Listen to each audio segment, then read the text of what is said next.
तो आज हम एक ऐसी कहानी पर बात करने वाले हैं जो सदियों पुरानी जरूर है, पर इसका मैसेज आज के टाइम में भी बिल्कुल सटीक बैठता है। रामायण का एक बहुत ही पावरफुल हिस्सा, भरत की वापसी। सच कहूं तो यह सिर्फ एक कहानी नहीं है, बल्कि आइडेंटिटी, लॉयल्टी और फॉरगिवनेस यानी क्षमा करने की ताकत पर एक मास्टर क्लास है। तो चलिए बिना किसी देरी के सीधे इस महाकाव्य में चलते हैं। इस कहानी की शुरुआत में एक बड़ा ही दिलचस्प किस्सा आता है।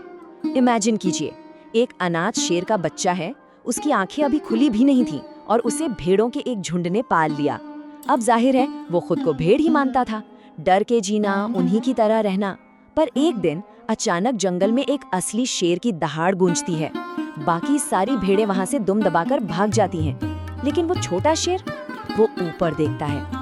उस एक पल में, एक झटके में उसे अपनी असलियत समझ आती है। उसे एहसास होता है कि वो ऐसे डर डर के जीने के लिए तो बना ही नहीं है। और ये किस्सा हमारे आगे एक बहुत ही गहरा साइकोलॉजिकल सवाल खड़ा करता है। जब लाइफ में हमारे सामने कोई बहुत बड़ा धोखा या संकट आता है, तो क्या हमारी रिएक्शन उस भेड़ों के झुंड की तरह होती है, यानी वही डरी हुई आम इंसानी प्रतिक्रिया, या फिर हम उस शेर की तरह जागृत होते हैं? एक्सट्रीम प्रेशर में हमारी असली मॉरल आइडेंटिटी क्या होती है? आज हम इसी को डिकोड करेंगे। तो चलिए अपने पहले हिस्से से शुरू करते हैं। झुंड में शेर, कैसे ये आइडेंटिटी की अवेकनिंग होती है, इसे समझते हैं। अब आते हैं दूसरे हिस्से की तरफ। एक ऐसा राज्य जो पूरी तरह दुख में डूबा हुआ है, अयोध्या का वो दर्दनाक पतन। जरा इस टाइमलाइन को समझिए। ये एक रॉयल फैमिली के इतनी तेजी से बिखरने को दिखाता है जो सच में डरावना है। पहले दिन राम को वनवास मिलता है और उसके गहरे दुख में राजा दशरथ की मृत्यु हो जाती है। चौथे दिन संदेशवाहक हवा से बातें करते हुए बिना रुके निकलते हैं ताकि भरत को फौरन वापस ला सकें। और जब भरत वापस आते हैं, अयोध्या बिल्कुल खाली है। एक अजीब सा डरा देने वाला सन्नाटा है वहां।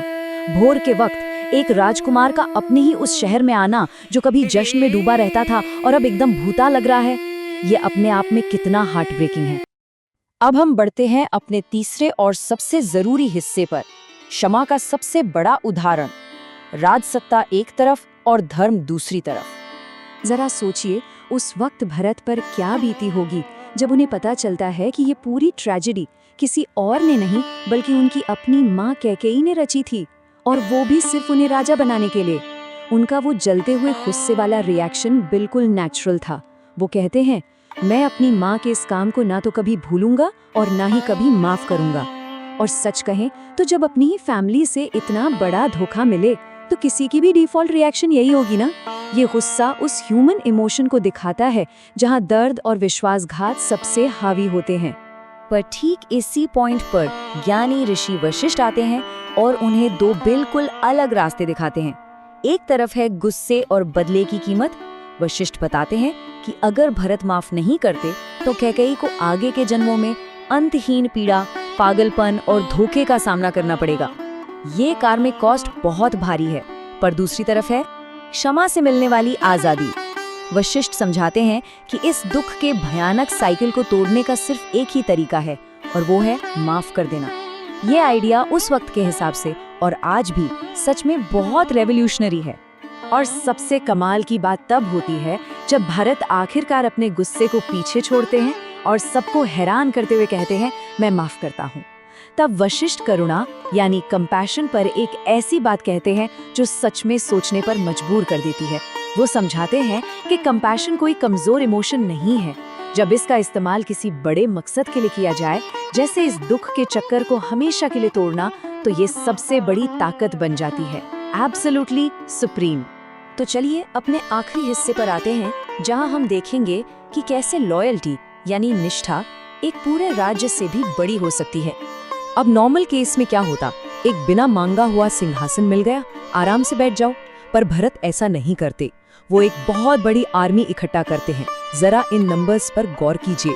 9000 वॉर एलिफेंट्स, 6000 रथ, अनगिनत पैदल सैनिक और यहाँ तक कि 3 विधवा रानियां भी साथ हैं। लेकिन सस्पेंस देखिए, वो ये सब किसी खूनी जंग के लिए या अपनी पावर दिखाने के लिए नहीं कर रहे। वो इस पूरे हुजूम के साथ जंगल में जा रहे हैं ताकि ये पूरा राज्य उसके असली हकदार अपने भाई राम को पूरे सम्मान के साथ वापस सौंप सके। और जंगल के बॉर्डर पर पहुंचकर भी भरत किसी भी तरह का रॉयल कंफर्ट लेने से साफ इनकार कर देते हैं। वो सारी शाही सुविधाएं ठुकरा देते हैं और वहीं बिल्कुल उसी खुरदुरी चुभने वाली घास पर सोते हैं जहां उनके भाई राम सोए थे, उसी पुरानी पेड़ के नीचे। ये दिखाता है कि उनके अंदर का वो जो शेर था ना, वो अब पूरी तरह जाग चुका है। अब कोई भी लालच या सत्ता उन्हें बांध नहीं सकती। और निष्ठा का ये लेवल देखकर जंगल के लीडर गुह भी बिल्कुल दंग रह जाते हैं। गुह को यकीन ही नहीं होता। वो आश्चर्य से कहते हैं, भाई ऐसा कौन होता है जो एक पूरा का पूरा राज्य ही वापस कर दे। गुह खुद एक बहुत पावरफुल लीडर थे, पर वो इस बात पर बिलीव ही नहीं कर पा रहे थे कि कोई भी इंसान अपनी मर्जी से इतनी बड़ी और अनक्वेश्चनेबल पावर को ऐसे ठोकर मार सकता है। सोचिए, आज के इस पावर हंग्री टाइम में ये कितना बड़ा लेसन है। तो ये प्राचीन कहानी आखिर में हमें एक बहुत ही गहरे सवाल के साथ छोड़ जाती है।